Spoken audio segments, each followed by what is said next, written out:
Hello and welcome to Auto Shenanigans. How the devil are you? Have you had a good week? My name is John. Thank you very much for joining me for another exciting Great British Road journey.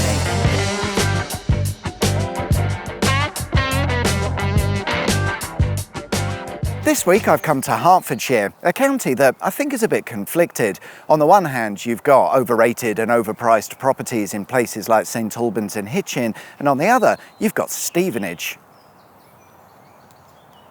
What do you think about Stevenage? Pretty shit. That said, over the years, Hertfordshire has kept itself busy without making a fuss within several industries, from aerospace and aircraft engineering to pharmaceuticals. Exciting stuff, and our journey today starts in Letchworth Garden City, from which we will meander our way through beautiful Stevenage before finding our final destination in Ware.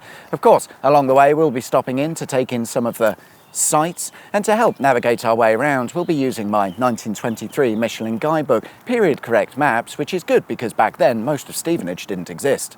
We begin in Letchworth Garden City, a city that's actually a town, and in the days of my guidebook, Letchworth town was not even 15 years old. Until 1903, Letchworth was nothing more than a road, a farm, a church and a country estate. But things would all change when Letchworth was chosen as the site for a new and massive development known as the Garden City.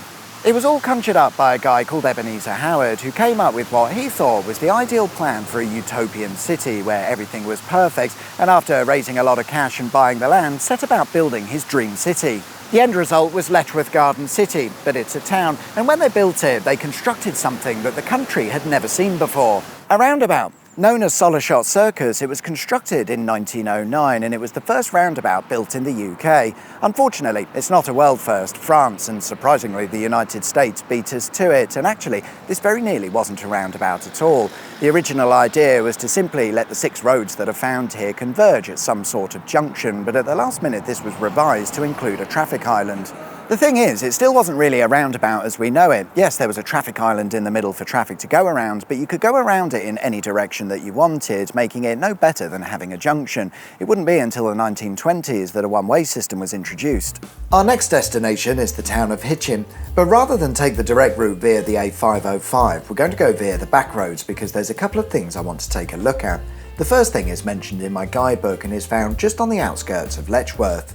It's called Wilbury Hill, and my guidebook mentions that it used to be a Roman camp. There isn't anything to see as such, and I think I pieced together the story using some old maps. I reckon what's happened is that one day they decided to turn this hillside into a quarry, and when digging out the materials discovered the remains of a Roman settlement, or possibly even just the remains of people if this old map's anything to go by. What we do know is that across the road was the site of a late Bronze Age fort dating back to around the year 700 BC, so maybe the Romans set up shop here using whatever remained of the fort. It's not clear, but history definitely happened here. The second thing I wanted to look at is something that you might catch a glimpse of from Wilbury Hill, and it's some lavender fields. I'm just to the north of Hitchin, and this is an area that's been used to grow lavender for centuries, and within the town we'd have once found several lavender distilleries making gin. Today, lavender is still grown here and turned into gin by a company called Hitchin Lavender. You can visit the farm and have a lovely day out. There's a museum, a cafe, and of course, lavender. As for the town of Hitchin, it's very nice to look at, with many buildings of old, and in the days of my guidebook, around 13,000 people lived here, making it a very busy place, no doubt. My guidebook suggests we might like to take a visit to see St Mary's Church.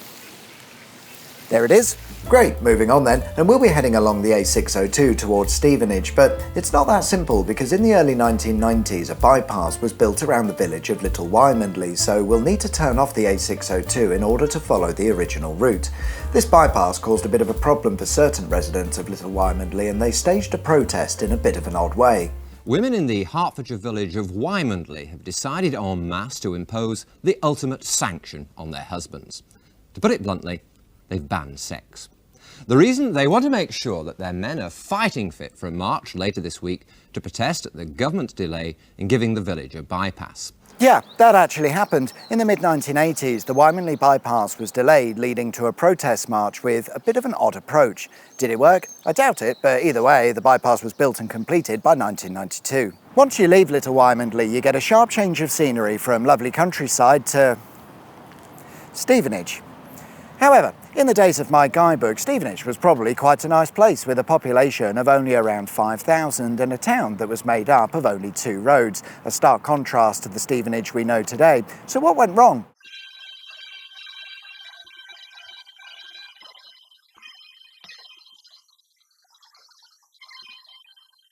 Newtowns. We've discussed them before on the channel. Basically, a post-war government-led house and town building project, and Stevenage was the first of these new towns. They took what was a fairly ordinary village and expanded it beyond all recognition, giving us the Stevenage we know and love today. Let's take a look at something old, and then we'll take a look at something new.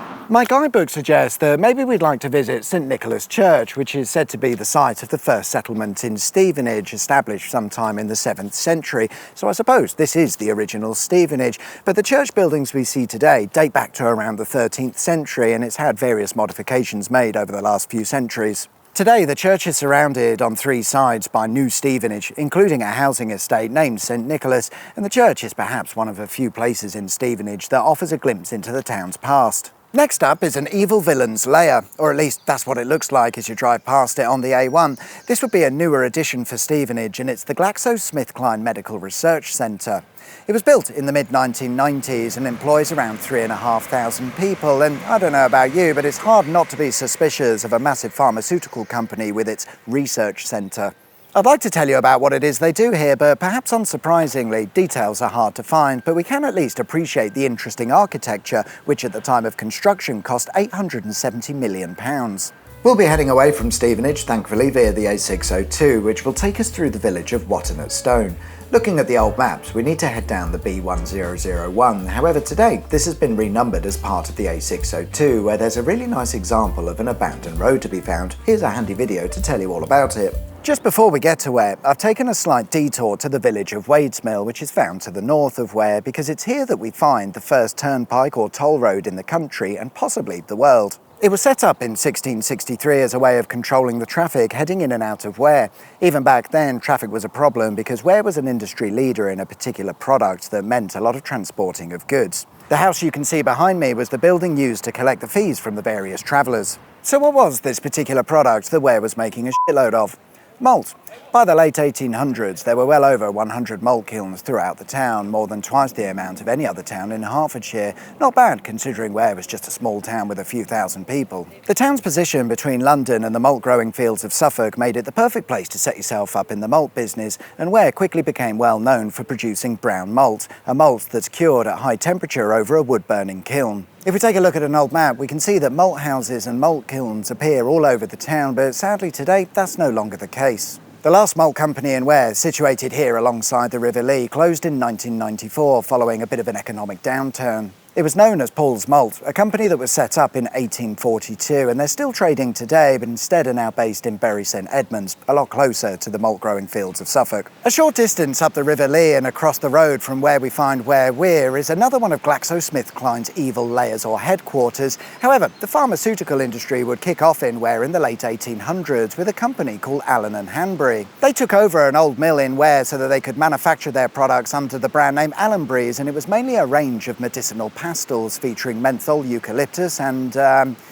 other specialist ingredients. In 1958, the company was acquired by Glaxo, who continued to use the Allen and Hanbury name on respiratory equipment until 2013. And there we are then, guys. That's all we've got time for this week. Thanks very much for watching. I hope you liked the video.